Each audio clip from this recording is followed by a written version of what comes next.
You know, something that I find kind of funny is tomorrow, our beloved Dirty Birds, they're practicing, just 10 minutes from my house in Indianapolis, and I can't even be there for it. Welcome in, though, to Falcons Today, brought to you by Prize Picks. Joe Cronin here. And yes, with a day off from training camp, we're going to talk some cut candidates. Haven't done that yet. Really just have 5 people that I'm eyeing so far through training camp before this second preseason game, even before joint practices start, that it's like, okay, if you don't step it up, you might be getting the boot come cut day on August 30th, which is a Sunday. So, without further ado, drumroll, let's roll into it.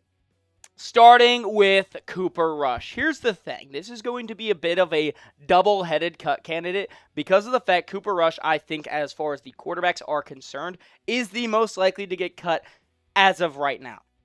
I understand that when it comes to the quarterback room of this Atlanta Falcons team, it's been all over the place since the beginning of training camp. Penix and Tua weren't cleared at the very start, which threw one person into the fire, and that was Jack Strand, and UDFA at a D2. And then Cooper Rush was signed on that same day. The thing is, we know Penix and Tua will stay on this team. It's a battle. We're waiting until Penix is cleared. If Tua sucks throughout his start of the season, Penix will take over, vice versa. We'll see what actually happens come week 1. But for that third quarterback spot, because I don't think this is a Falcons team that wants to take 4 quarterbacks. They would rather save it on someone like an offensive lineman, maybe a defensive end, considering the room right now. I'm eyeing Jack Strand as the third option, not Cooper Rush. Why not? I don't care that he's a UDFA. What he showed in the preseason game is a lot more poise than what Tua showed in his 9 snaps, and definitely what Cooper Rush did. And let's keep in mind, Jack Strand was signed really just to be another body in the room. But holy cow, the first day of training camp, the first week, the first 2 weeks really, he had to run with the ones. That's unheard of for someone who had never played against this level of competition. And he did a solid job. And yes, since then it hasn't been as sharp. And against the Broncos, he was, okay, there wasn't a lot of highlights from that Broncos preseason game, but Jack Strand, quarterback-wise, was the best. Did have that rushing touchdown on the QB sneak. Good for him. Scored his first NFL touchdown. Scored the lone touchdown of the Atlanta Falcons. Completed 50% of his passes. And just overall looked a lot sharper than the counterpart, the person he's competing in this roster spot, in Cooper Rush, who looked terrible. Threw a pick 6 when we were in the red zone. Come on now. Couldn't even get the ball. Thrown to the wrong team. Did it twice. 37% completion percentage. I know we talked about his passer rating also. Cooper Rush's was absolutely terrible. And it's just one of those stats that really was frustrating. And it's why I think Jack Strand has a much better chance to make this roster as of right now. And guess what? I think the fans are backing Jack Strand a lot more than really the rest of this quarterback room. So Falcons fans, if you're going to pick a QB3, I better see every single person typing those JSs. If there are some CRs, we'll have a conversation about that. I'm open to interpretation and picking your brain as to why, because I'd love to know. Personally, I'm a Jack Strand believer that he can make this roster. I don't know if he could be a starter in this National Football League, but he's a rookie. A UDFA rookie at that, out of D2. Give him some time, let him get the reps, and give him that chance. I think this week in Indianapolis, both with joint practice and the actual preseason game on Saturday, can be a great chance for him. Now, the next up, another offensive player on my cut candidate list, is a rookie, someone that was drafted on this most recent 2026 NFL draft in the 7th round, the last pick for the Falcons, and Ethan Onianwa. That might come as a surprise because that is really Ian Cunningham and this whole staff taking initiative in year 1, setting a precedent that it's like, hey, even though you got drafted, your roster spot is not secure. And Onianwa has repped with the ones a great deal in training camp so far. However, when he was thrown into the fire against a very stout Broncos defensive line, he was terrible. Just a quick refresher. A pass blocking grade under 23, according to PFF. I'm not a huge PFF guy. However, when it comes to offensive linemen, I think that's your best measurement of how good they are. And 22.7, oh my gosh. 12 passing snaps he played, 20 total. On those 12, he allowed 4 pressures. That's unacceptable.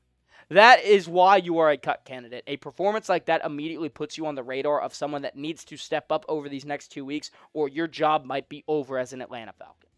Maybe even NFL-wise, I don't know. Your 7th round pick that's not guaranteeing you a roster spot.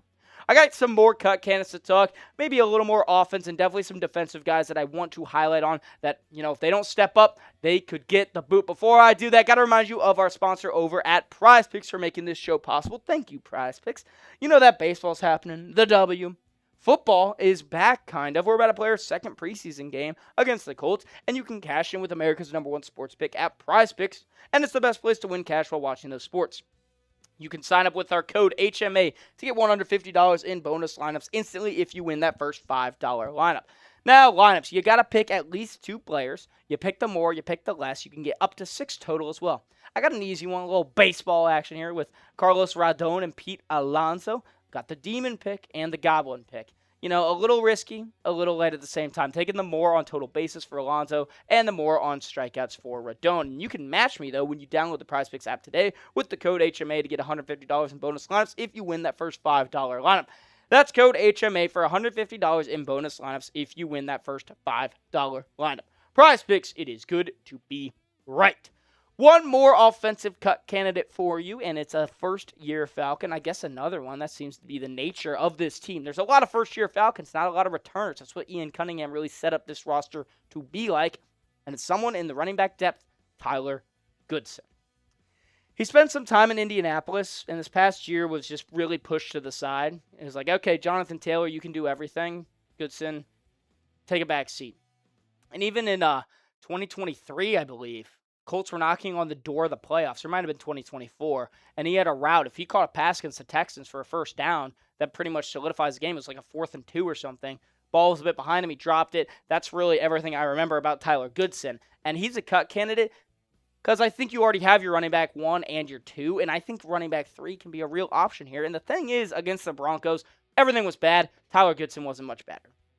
He got the ball 7 times, gained 28 yards out of it, had a long of 8. Not a great performance. I mean, overall, the offensive line wasn't good. They were graded very poorly.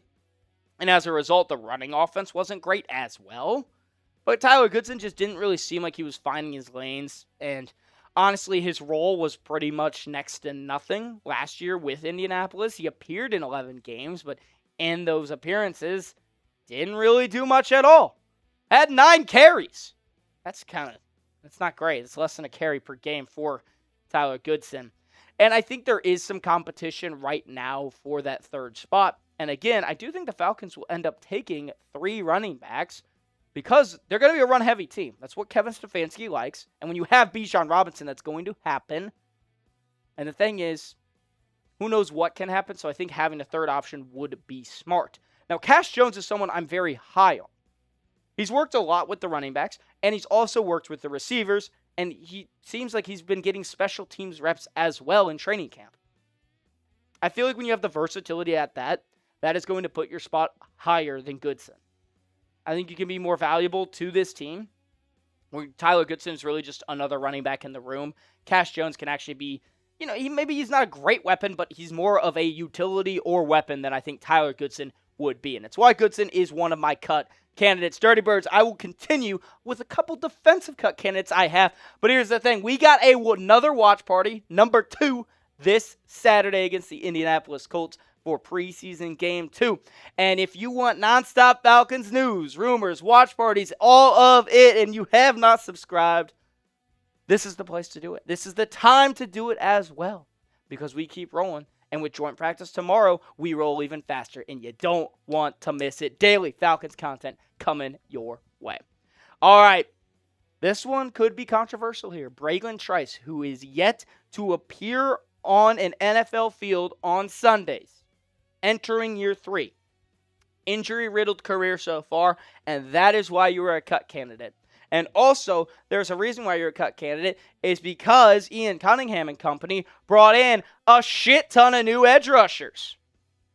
6, actually. And 4 of them I actually do expect to play. With Samson, Za'Darius, who we just signed to fill a huge positional void right now. I think Azeez will play. And Cameron Thomas has been very high on the radar so far. Now, the battle really comes to those final couple spots.